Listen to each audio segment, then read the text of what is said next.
Hey, Ken Johnson here again with Great Wave Communications, and we're finishing up our series with Ray Fogg, building an engineer in downtown Cleveland. And of course, Ray had spent his high school days here in Conneaut and a lot of other time at the family summer home. So we wanted to follow up and maybe fill in a few gaps here with Ray's interview. Ray, wondered if you could just take us back one more time and walk us through what it was like to be in Conneaut back in your high school days. You know, I heard a lot of people talk about, it was a lot of farms back then. So, and of course we didn't have the internet or all of these fancy communication services. So, like Saturday night was a big deal in town. That's when everybody got together. Can you kind of walk us through that again one more time? Yeah, the Saturday night was claimed it the big farmers' night, and they would have a big crowd that came to town on Saturday night, and all the sidewalks were filled with people, and also they would have sometimes tables out in front of their car selling something. Not only produce, but there would be people there that were selling things to the farmers. But the whole I remember the city was quite a bit different then than it is now. We had the big department stores on each side of the street. And, I don't think I mentioned before that I remember them, and particularly their the way they moved money around. One of them had a vacuum tool, squirted it around up into an office and then back to you. Another had a cable. But also, of course, way back then, there was much more on the street. I don't know how much you want me to mention about the street. Yeah. The street was very interesting because, as I remember now, this is before my high school days. I remember walking down and looking at the two, five and dime, the Cresties and the Walker. And I remember specifically as a little boy that they had a little glass thing about 4 inches high above the counter, which I couldn't reach over the cinnamon things. And I remember that. And I remember the big hardware store down at the end of the street that had high shelves and boxes. They go up in the drawers and order something and go into the drawers. Across the street was a filling station that I still remember. And trying to remember the name right now. I'll think of it in a minute. And then next to them was Weigel's Oldsmobile. And of course, what I'm trying to do is get around the corner to the Pontiac Creamery. Yeah. I really love to go. Of course, your telephone building back down the street, and there was a hotel, Pontiac Hotel that was down there. As you kept going down, of course, there was the post office and the library. A lot of activity in town back there. Yeah, and that would have been before the freeways, so kind of Conneaut, I think, is a little bit like the songs you hear about Route 66, where it would have been a main thoroughfare until I-90 was built, and kind of moved all the long haul traffic off of the local roads there. You'd mentioned before that during your high school era, I think it was around the time of World War II, and you were staying in Conneaut by yourself, going to school at Rao High School. Tell us a little bit more about some of the activities you were involved in while you were at Rao, because I know a lot of our listeners, particularly to our AM live show, really enjoy reminiscing about the good old days. And so I thought, given that you're in your 80s, you'd take us way back. So tell us a little bit about your Rao High School experience.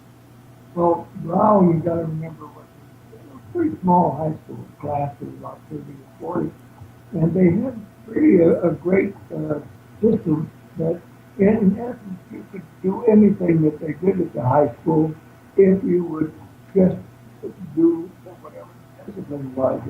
You could be on any of the athletic teams.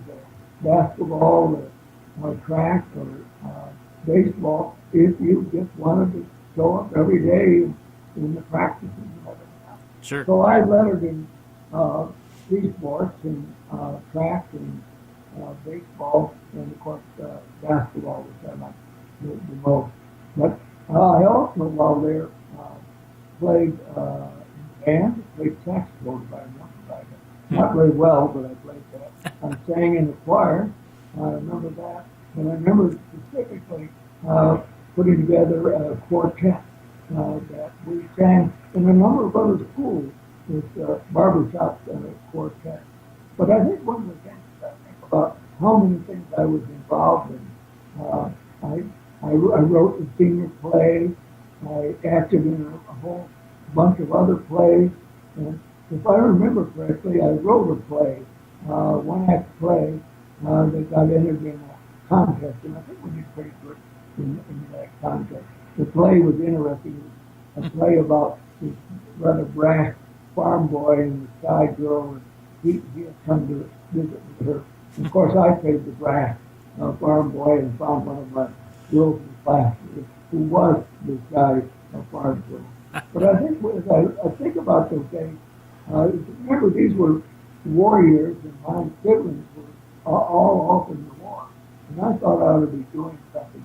So I got a job up at Electromet in Ashtabula and worked from 11 at night till 7 in the morning there.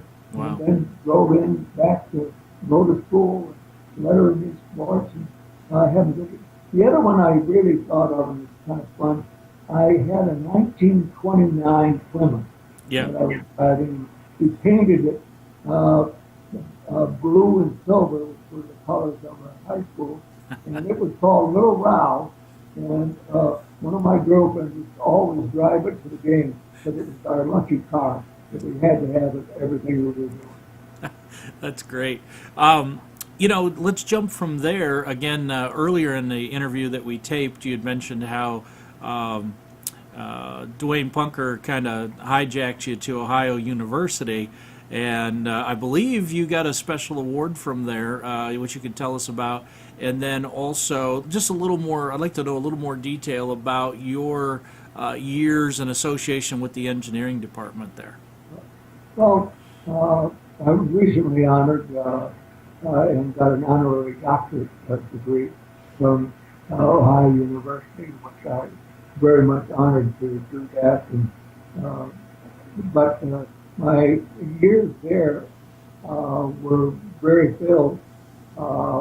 I did a lot of various items, and I look and I see that I was off to business school, take classes over there, which is kind of unusual for engineering students to do, and I did that. But of course, the big item was that my father, who at that time was doing a lot of problem projects, and I used to leave the university and go visit my father on Friday and Saturday night and get involved as a foreman, working Saturday and Sunday night for my father, and I would be right in the middle of a particular problem. Now, I'm not saying I solved the problem, but I got a chance to be administering Sure. what the solution was. And when I got back to school, the professors would ask me what was the problem, and I would go to the board and write up what was on the problem. And then they would ask me, well, how were they solving the problem? And I would go back and I'd write the problem. And then the professors would ask, well, are they solving it correctly? They'd like very much to do it with real problems in real time, and et cetera. We would do that. But one time we had a problem that they are solving, and we solved it in a completely different way. And the professor asked me, would I like to do a research project on that difference, determine who was right. And he got the money from someplace. And I was one of the first undergraduates to do research. And they had a research program. The amazing thing the results were that both of us were right. The paper was accepted by the American Society of Civil Engineers, published in their annual transaction, and as a mere student, I was invited to their annual convention to present my paper, which is rather maybe part of the reason I'm sure I received the senior award when I graduated. But I had a lot of other things. I had fun there. I made quotes for the various parades and got involved in that. I remember one particular, the huge pastor that kept ringing up, showing that OU had made a touchdown. I remember working with my electrical engineer and buddy and making the color of the engineer's ball different. The music played to change the color based on expression. I remember, and I also acted in plays while I was there. Very peculiar gravity over there. Sports, I didn't quite make it. I really would have liked to do it, but I had trouble keeping the activity of the sports and all the other things. Sure. What's your level of involvement still today with the university? Well, I serve on the foundation board a number of years. I'm now an emeritus member of the foundation board. But I still serve on the board of visitors of the engineering school and have for a number of years. And over 20 years service on the civil engineering board and have other boards that keep coming up that I serve on. So I'm still on campus. And I also do some lectures down there to students down at the campus. Outstanding. I mean, that explains why you keep yourself young and energetic. Last thing I wanted to catch up on was going back to your military service. I was thinking back that there was one anecdote that I can't remember that we maybe didn't get in the recorded interview earlier that I wanted to make sure to touch base on. And you told me the story when I think we were at Turner Air Force Base, and they had a runway collapse, caused a little brouhaha. Tell us a little bit about that. Well, I had a great job, of course, at Turner Air Force Base. I was the base engineer. My only problem was that I was the first lieutenant, and the chart showed that I was the lieutenant colonel, so I had a little bit of that trouble. But nevertheless, I had a great staff and great organization that did it. And we were the Strategic Air Command base, so it was a very important base. And we had our main runway collapse. And at that time, the Strategic Air Command was commanded by General LeMay, and I can remember General LeMay flew in, and he was being told that by the time they found out what was why it was collapsed, and engineered the solution and put it out for bid and got a contractor in to do it, that the base would probably shut down for at least 120 days. And wow. May was just furious because we were an important base at that time in the Strategic Air Command. With some rather secret items that we could take care of. So this, I guess I'm going to put it in there, not too smart. First lieutenant walks up to the general and taps him on the shoulder and says if he could get everybody out of the way, we would be flying in the morning. And he quickly turned to me and said, "You mean that, Lieutenant?" And I said, "Yes."